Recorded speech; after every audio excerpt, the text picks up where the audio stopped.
Navbatdagi sura Zoriyot surasi. Zoriyot surasi Makka da nozil bo'lgan. U ham uzun mufassirlardan qasam bilan boshlangan. Nozil bo'lish tartibi 67-sura tartibga ko'ra. Mushafdagi tartib raqami 51. Sura mushafda salkam 3 sahifa, oyatlari 60 ta, kalimalar adadi 360 ta, harflari 1523 ta. 26-juzning oxiri, keyin 27-juzning boshi mana shu Zoriyot surasida keladi. Zoriyot degani, Zoriyot surasining o'z bitta nomi bor, Zoriyot surasi. Zoriyot degani o'zi to'zituvchi degani. To'zituvchilar, ya'ni shamollar degani. Qur'on mana shu surada, mana shu sura va zariyati zarwa, to'zituvchi shamollarga qasam deb boshlangan. Endi bu sura haqida alohida hadis yo'q, shu mufassalga tegishli hadislar, asarlar bu surani ham o'z ichiga oladi. Bu surada Alloh subhanahu va taolo shamollarga qasam, fal hamilati viqra, yuklik bulutlarga qasam, fal jariyati yusra, yengil yuruvchi, ya'ni kemalarga qasam, fal muqassimati amra, ishlarni taqsimlovchi farishtalarga qasam deb qasamlar ichadi. Innama tu'aduna la sodiq, sizlarga va'da qilinayotgan narsa rost. Va innad-dina lawaqi', va qiyomat albatta bo'ladi. Qutilal kharrasun, yolg'onchilar halok bo'lsin. Mana bu oyat yolg'onchilikka qarshi eng tahdidli oyat hisoblanadi. Qutilal kharrasun, yolg'onchilar halok bo'lsin, daf bo'lsin, yo'q bo'lsin. Undan keyin Alloh subhanahu va taolo jannatni vasfini qiladi va inson jannat ahlining vasfini ham keltiradi. Ular kanu qalilan minal-layli ma yahja'un, ular kechalari kam uxlashar edi. Ular saharlarda istig'for aytishar edi va ular o'z mollaridan soillarga, mahrumlarga infoq ihson qilishar edi. Yer yuzida va fil ardi ayatun lil muqin, iymon keltiraman degan odamlarga, ishonaman degan odamlarga yer yuzida oyat dalillar bor. Va fi anfusikum, o'zingizda ham bor. Ya'ni insonning o'zida ham, yer yuzida ham Allohning birligi borligiga dalolat qiluvchi mo'jizalar juda ham ko'p. Va fis samai rizqukum va ma tu'adun, sizlarning rizqingiz ham osmondan, sizlarga va'da qilingan ham osmondan. Qiyomat ham, demak, qiyomat dahshati ham osmondan keladi. Balo, ya'ni va ma tu'adun, baloda endi bu yerda balo ham osmondan keladi-ku odatan. Rizqingiz ham osmondan va balo ham osmondan keladi. Ana undan keyin Alloh subhanahu va taolo Rasul akram alayhisolatu vassalomga Ibrohim alayhissalomning qissasini keltiradi. Ibrohim alayhissalomning huzurlariga payg'ambarlar keldi, bashorat berishdi. Ibrohim alayhissalom bir buzoqni pishirib ularga oldiga qo'ydilar, mehmondo'stlik qilib. Lekin ular qo'lini uzatmaganida Ibrohim alayhissalom o'ylanib cho'chib qoldilar. Shunda ular la taxaf, qo'rqma ey Ibrohim, va basharuhu bi g'ulamin alim. Va ular ilmli, bilimdon bir o'g'il farzanddan ular farzandning u kishiga bashoratini berishdi.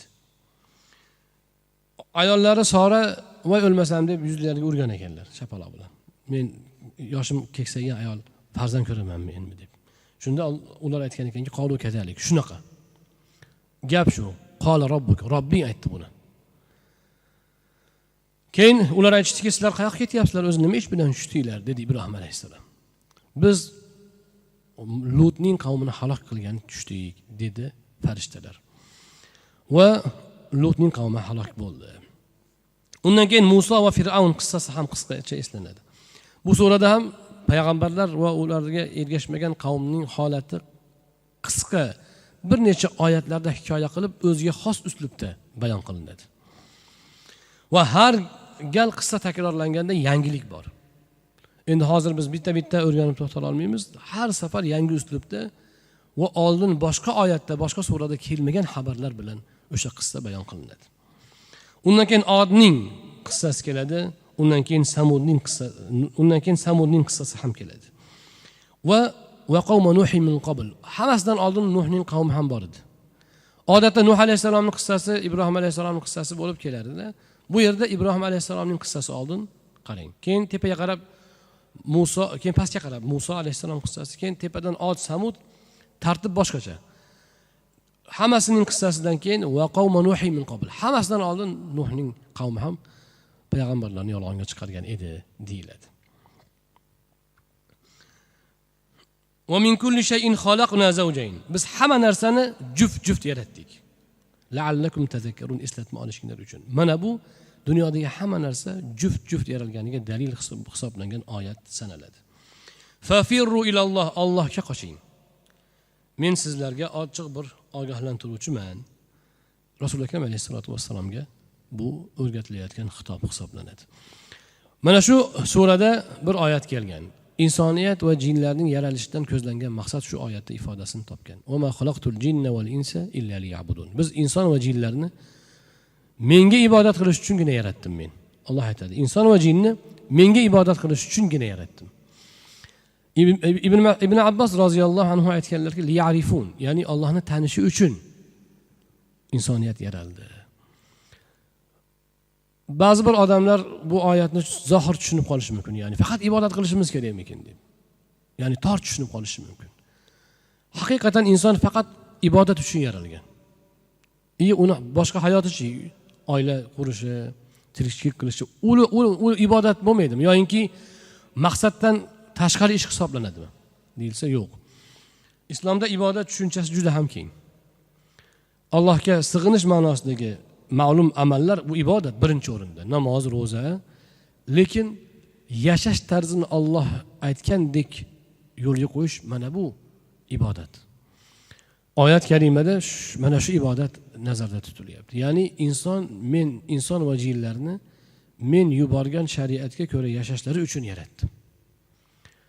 Men aytgandek yashashlari uchun yaratdim. Shuning uchun agar uylansangiz, nikohlanib, halol uylansangiz ibodat dedilar. O'sha oilani halol haromini shariatga muvofiq olib borsangiz, oila ibodat bo'ladi. Tirikchilik qilyapsiz, bozorga chiqib halol haromni ajratyapsiz. Mana bu harom, ehtiyot bo'lyapsiz. Savdoni halol qilmoqchisiz, halollikka intilyapsiz. Savdo o'zi ibodat.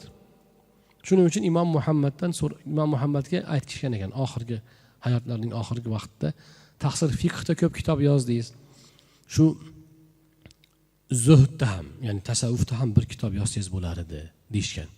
Shunda Imom Muhammad aytganlarki, savdo kitobini yozib qo'ydim-ku, shu yetadi deganlar. Ya'ni musulmon shaxs uchun savdo, zuhd, taqvoning manbasi hisoblanadi. Ana shu ma'noda demak mu'min musulmonlarning hayoti to'liq ibodat bo'ladi. Uyqusi ham ibodat bo'ladi. Chunki uning niyati va amali ana shunga mos hisoblanadi. Oyat karimaning oxirida Alloh subhanahu va taolo aytadi. Ma uridu minhum min rizq, suraning oxirgi oyatlarida.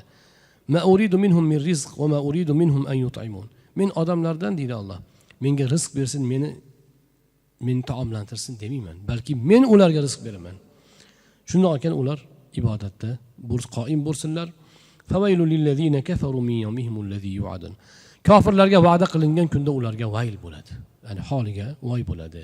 Mana shu oyat bilan sura karima yakuniga yetadi.